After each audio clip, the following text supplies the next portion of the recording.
Good morning and welcome to Timeout with SportsAdda.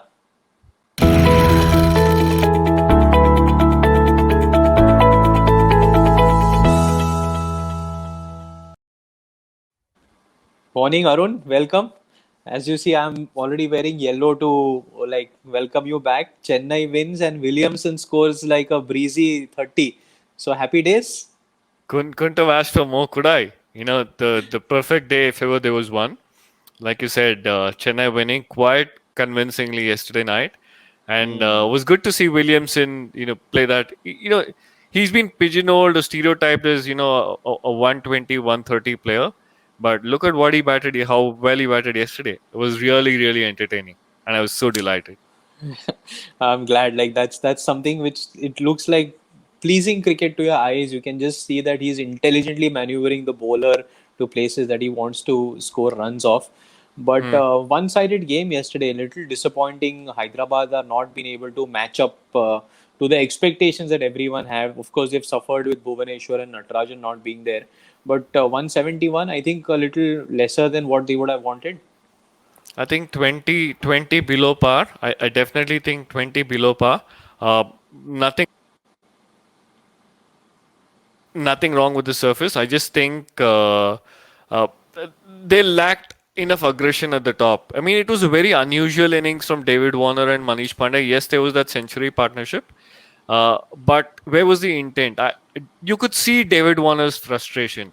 There Hmm. was that small package that was rolled out during the match where you could see. I don't know. I mean, it was one of those days where David Warner just couldn't get motoring along.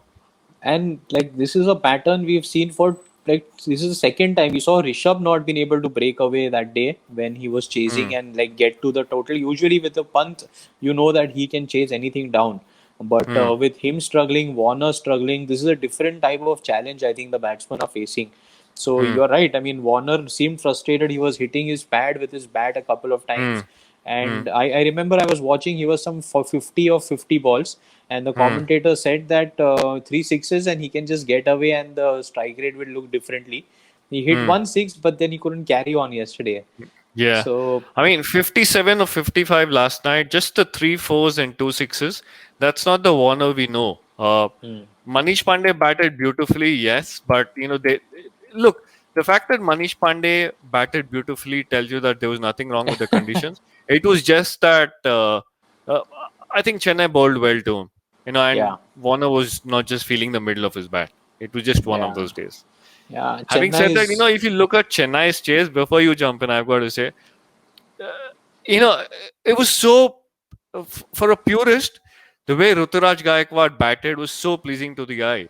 And the way Faf is countering and, with his aggression was beautiful. absolutely. Chennai are looking like a force again, and that is again we spoke yesterday. We covered a one-on-one analysis between Faf versus David Warner, and Hmm, Duplessis is really striking the ball very well. If hmm, you remember last year, also he started off similarly in the first 7 games, and then he fell away. So for hmm. Chennai's case, I hope that doesn't happen. But the way he's striking the ball, it looks like he's taken up extra responsibility this time. Yeah, And I was hoping Ruturaj Gaikwad comes in well. Admired him as a batsman. yeah, Again, nothing very flashy like Williamson. He hit a lot of strokes. He was yeah. lucky edging a few through in between the stumps and the keeper and all. But I mean, come on, they scored quality 70s yesterday. Absolutely. That's the bottom line. You ride your luck, right? Uh, you've got to get those little moments of luck going your way if you want to make it big. Uh, and he batted beautifully. I read a tweet on somebody who said, had this been a left hand batsman, the world would be marveling over the strokes he played. That's absolutely right. Some of the strokes he played were delightful. I mean, these are strokes you'd watch in a test match, but the extra cover drive, I think, the Yeah. square cut, absolutely joyful. Yeah, and they took Rashid Khan for almost 40 runs yesterday in his four, Hmm. which he got his wickets in the end. It was a marvelous Hmm. ball to get rid of the opener, their Gaikwad. But Rashid Khan going for so many runs was a surprise. Even he was frustrated and was trying to give it back to the batsman. What Chennai did well, what Faf and Rituraj did well was they targeted their bowlers. The first couple of overs of Rashid Khan, they played him out. They Hmm. scored the runs at the other end. So Suchit came on, Suchit went for runs. Somebody else came on, went for runs there. But it was in the last couple of overs that Rashid Khan went for runs. He Hmm. picked up those 3 wickets, I think, yesterday. But yeah, I mean, 3 for 36 from 4 overs, not the kind of returns you want from Rashid Khan. Expected. That was Chennai doing what they normally do. Let me just quickly tell you a stat, Akhil. Like Chennai are 5 wins out of 6 now. Hmm. Just looking back at except last season, right? Look back at the last 6 seasons. 5 of the last 6 seasons they've played, they've won 5 of their 6 games. So basically, tell you that they start well and Hmm. they impose themselves in the tournament at the very beginning. Hmm. And Chennai are doing that again this time. Oh, that's glad. The league definitely needs a strong team, and there shouldn't be too much of a difference with the teams like a Rajasthan or teams like a Punjab or Kolkata not being able to match up. That's the only problem that I have. That it should be Hmm. a evenly matched league right till the end. Hmm. So yeah, good going for Chennai. And while we move to today's game, we have another interesting guest today who's going to join us. He's a sports lawyer by profession. And can we please welcome Apurv on the show, please? Hi Akhil, hi Arun. Good morning to both of you. Hey, Apurv, good to connect Hi. with you. Thank you, same here. Thank you. Hi Akhil. Hi, Apurv. Welcome to Timeout with SportsAdda. Thank I you. was I was introducing you to our audience, and you are a sports lawyer. You advise a lot of cricketers on their contracts, on their business relations legally. So, I mean, is that how did you get into that? Is that something that you think you had thought through, or that something which happened? Well, no, I'm a corporate lawyer, so I've been advising persons and entities on contracts and corporate matters. I got a bit lucky that the person, the individual that I work with, Mr. Suhas Mirzapurkar, had initially had some cricket contacts in the cricketing world through whom I got connected and I worked with him. And then gradually it sort of picked up, and I sort of started getting connections with a few sports person, and that sort of it built on from there. I mean, at heart, I'm a cricket fan, so every time I get an opportunity to even talk to a cricket person or a personality connected with cricket, I jump at it. So it's at least at that aspect, it's mixing my profession with my passion. It's an opportunity that I always look forward to. It's always an honor and a privilege to interact with people who've played this game, because as I said, at heart I'm a huge cricket fan. So for me, my day is made even when I'm sort of looking at, even if I don't meet a cricketer, and if I'm looking at a document or a contract that has a cricketer's name in it, I think I just feel at a different level at that point of time. So you've not missed a single game in the 100 since 2001, the 2001 series. You've watched all So those yeah, matches, is it? yeah, so the story is, I mean, if I may just take it in 92, or sorry, 91, when I was in school, for some reasons, the Ranji Trophy got postponed, the final knockout matches. And what it meant was the Bombay team played their semi finals in the month of April when my summer vacations were on. And they played against Hyderabad. And those days, Bombay was a very strong side. So, we were very excited to see Sachin Tendulkar, who just sort of burst onto the scene. There was Sanjay Manjrekar, who was then, the leading Indian batsman, having just come back from Pakistan and West Indies, scoring tons of runs. There's Dilip Vengsarkar. And there were others as well who were playing for India on around them. So the Bombay team, there's Vinod Kambli, there was Chandrakant Pandit, Raju Kulkarni. So I was really excited to watch the Bombay team. And I convinced, all of our cousins used to be in Bombay then. I convinced my elder cousin and my aunt, who sort of to take me, and my mom to allow me to go to the Wankhede. I remember it was a 5 rupee ticket to the entry to the Garware Pavilion. It was Bombay versus Hyderabad, and it's almost 30 years to this day. I'm sorry, I may be giving my age away, but it was Sachin Tendulkar's birthday then, 24th April 91. Bombay were playing Hyderabad. And there's some wonderful memories. That game, that the thing about walking to a ground, watching players warm up, watching them take the field, it just sort of stuck with me. I remember it was, as I said, it was Tendulkar's birthday. So during tea time, he came around the Garware Pavilion and cut a cake. Bombay were batting then, but he had not yet batted. cut a cake. In the evening when he was sort of walking out, he had, I don't know, he had a Maruti 800 that he had just bought, or was his birthday gift, and everybody was awestruck. Oh, he's got a Maruti 800. And then I remember as a kid, I sort of pushed the autograph books. Then obviously no mobiles, so no selfies or no photographs. Autographs book, and I sort of pushed it across, and he signed it, and with a smile, and he gave an autograph to all of about six cousins there. And Tendulkar got a 60. I remember Sanjay Manjrekar got a 370 in that game. He just kept batting and batting and batting. And again, just a memory after the day's play. I remember while we were standing outside the gate for hoping to catch some of the international cricketers.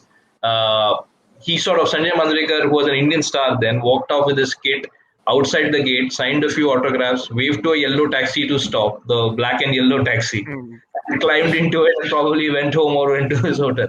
So those were different times. I also remember next game there was a final, which probably is one of the greatest games of cricket that I have seen. It was a Ranji Trophy final between Haryana and Bombay, and Yep. Classic. by one Absolute run. classic. Yeah. Absolutely. And this is pre T20, even pre 15 over, lofting the ball kind of days. And Bombay needed 340 in about 60 overs. And there's one moment in that game that I will never forget. Everybody had sort of given a Bombay had lost some early wickets, and the great Kapil Dev was bowling from one end, and Sachin Tendulkar was batting. And as I said, as a kid, that memory is stuck in me. Tendulkar went down the track, and hit him over his head straight onto the Karware Pavilion side screen for a six. And that one shot has remained in, because we were like, wow, what has happened here? Yeah. Bombay lost by one run. Dilip Vengsarkar played a brilliant innings, and he was in tears because the last man Run out. run out. Run out. Where Lachan Rajput was running for him. And it was the just, I don't know, the game, I was stuck with the game. And since then, I mean, till about 2000, I had to wait till I was old enough to travel myself. So I came to 2000, watched Gilchrist and Hayden absolutely smashes, and Australia record their 16th consecutive test victory prior to the famous Lakshman Dravid match, one match before that, the one test match that Australia won. And I've seen every test match in Mumbai since. I've been based in Pune. In fact, in 2011, I typically used to, when there's a test match in Bombay, I stay with my friends or my grandfather had a place. But in 2011, I didn't have an accommodation for some reasons. And I was between jobs, so I had a lot of free time. And I said, this can't happen. I have free time, and I can't just let a test match go away. So what I used to do was wake up at 4 in the morning, catch a Shivling bus from Pune at 4 o'clock, get down at Dadar around 7:30, take a cab from Dadar to the Wankhede, and watch the test match and go back home in the evening. So I did that for all 5 days. Again, a great test match. It ended with both teams with drawn scores, test match on same scores. on the same scores. And Master Sachin Tendulkar got a brilliant 94. On the third day, my favorite player, VVS Lakshman and Sachin were not out. And I was so excited that next day I can watch them batting. VVS Lakshman got out first ball of the day on the fourth morning. And Tendulkar got out for 94. That would have been his 100th 100. And I got so frustrated that within 1 hour I was back to Pune. So fourth day I missed, but the fifth day. So great memories as a fan, going to the Wankhede and watching Peterson score that wonderful 100 against that's spoken about as one of the greatest hundreds by Asia. India and Asia. I asked Peterson about this, and he said that he said that himself, that probably that's the greatest 100 scored in India by any visiting batsman. So he also thought of himself as having scored that 100. So a lot of nostalgia you've brought up. Absolutely. And, I had one question. Okay, so you took an autograph from Sachin, and he had a Maruti car and all. Did you tell Sachin that this happened when you met him? You actually met him? Yeah, I did actually. Work with him. So he's a very, very humble man, of course. And when I met him, the small junior lawyer, but he came across, and I met him for professional reasons and had a word with me.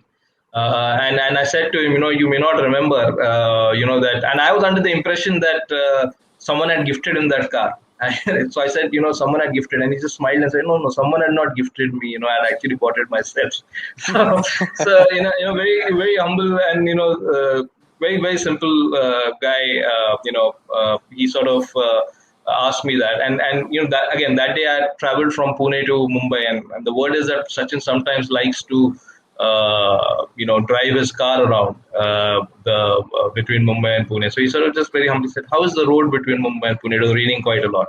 So, I mean, the interactions when you come across these great personalities, and probably Sachin is the greatest of all, is that he's a, what strikes is the modesty, the humility, and the simplicity that these great sportsmen have.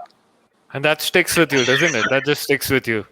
Yeah, I mean, I remember reading sometimes that someone had written something that sometimes you should not meet your heroes because they can sort of have a negative impact on you when you meet them actually. But Hmm. at least, unfortunately, in my case, it hasn't had any negative. In fact, the respect and the admiration has actually gone up many a times. Nice. Absolutely, man. Fantastic memories, and we are just gonna get to today's game, Apur. We do a look forward to Sorry, today's. Akhil, I'm going to Yeah, jump in here and make yeah, yeah. Apurv's life a little difficult.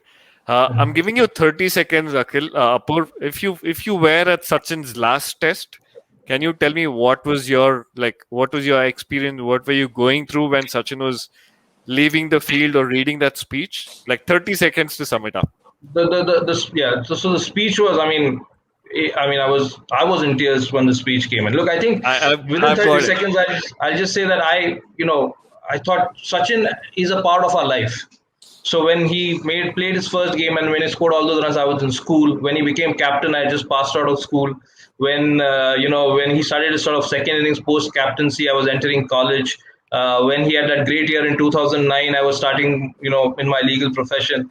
So the fact that Sachin is no longer will be with cricket or will not be with the Indian team, it's sort of as harsh as it's almost one chapter of your life closed. So it's very difficult to express in words. But suddenly that you are never going to watch someone bat at four or open the batting was that you've seen for like 20 years, 25 years is every time there's an India match, your first instinct is how much has Sachin scored or what is Sachin going to do, and that there's a huge gap left in your life.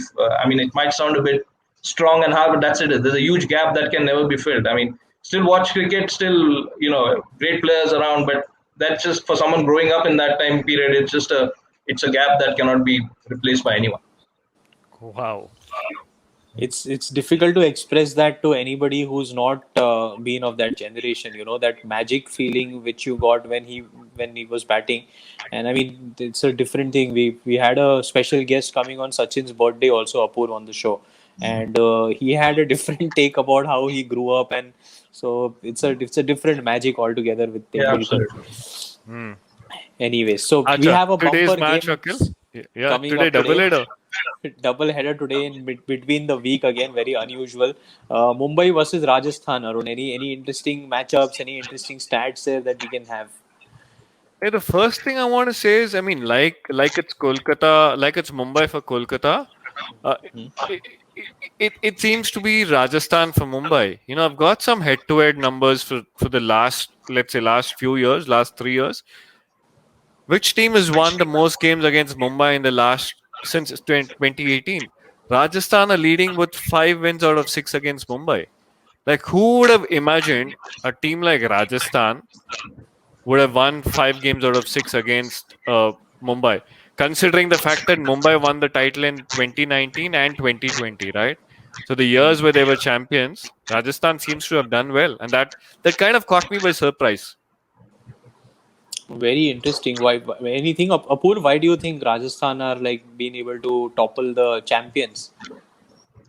No, I think whenever I look at Rajasthan as from a purely, as a fan perspective, they sort of seem to be a team who, are the sum of their parts. They seem to always achieve more than perhaps some of the high-profile teams. I remember, the first season also under Shane Warne. I remember they lost their first match very badly, and everybody had sort of written them off.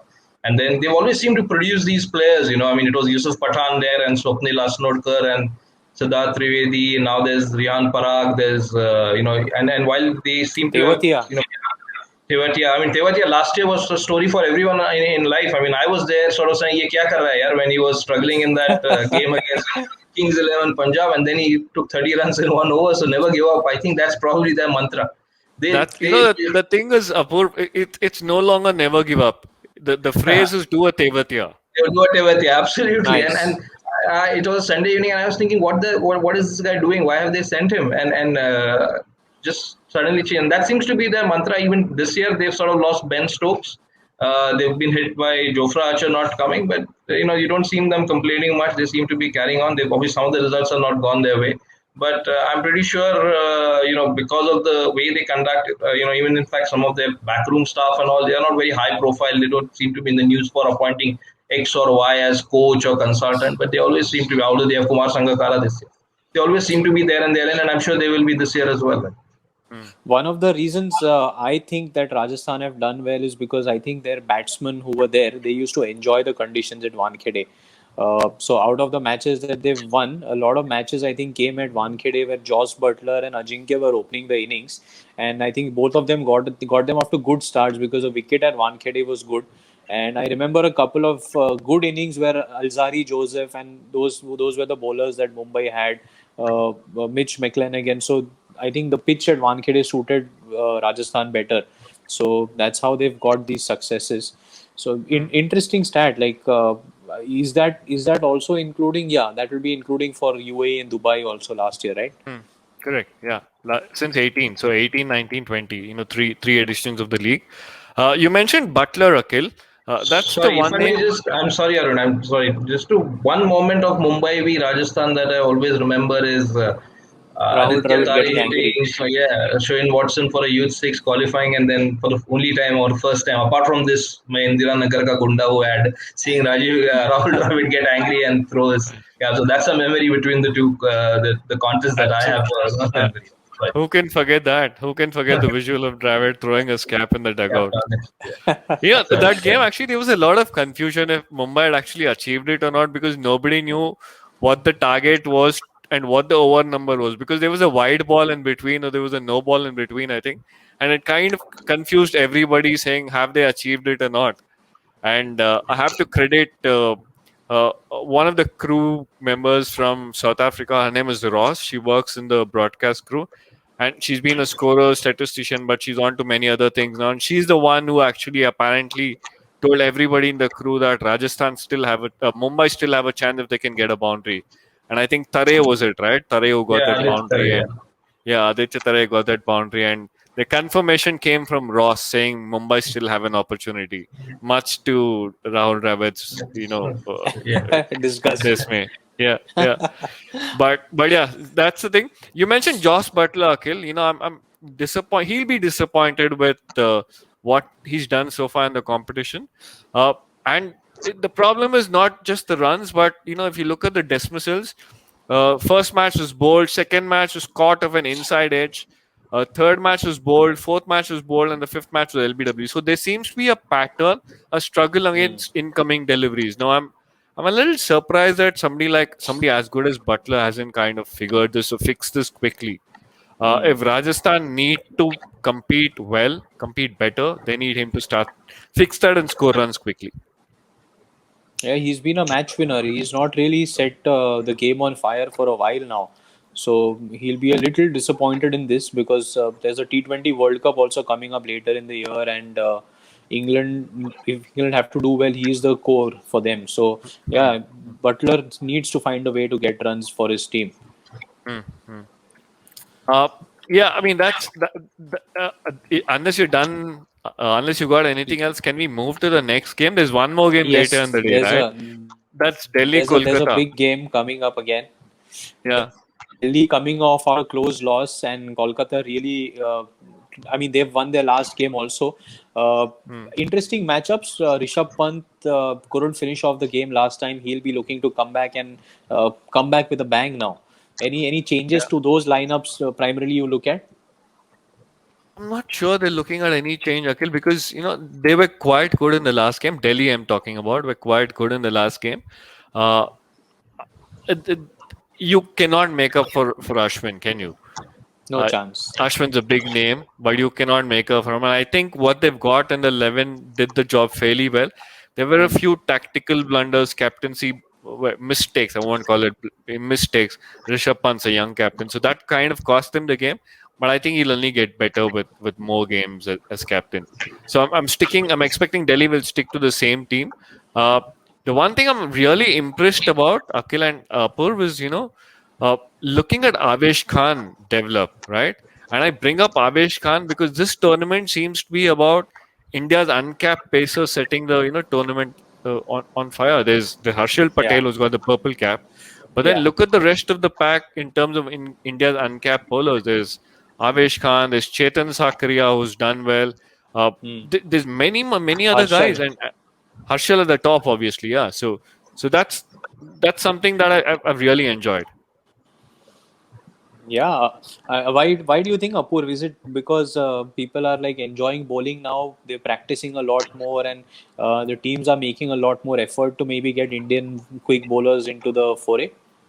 Yeah, I think more importantly, I mean, Avish Khan would have probably started playing cricket about 10 years back, and probably so would have, say, Mohammad Siraj and the others who are coming in. Sakaria. I Yeah. think Sakari, I think they would have all seen the cricket being televised in the early 2000s, late 90s, maybe 2000, mid 2000s, seen bowlers from Australia, Pakistan, and probably been influenced by that. I mean, as a cricket fan, I can tell you what a brilliant situation this is, because every time India toured overseas in the late 90s, early 2000s, every cricket broadcast would start with some of the expert commentators saying India is a good team, but there's no support to Srinath and Prasad. They need Hmm. good fast bowlers coming in. And now, Hmm. and even when, no offense meant to anyone, God, when fast bowlers came in, the speeds, there was such disparity between the speeds of the opposition fast bowlers and our fast bowlers, apart from Srinath.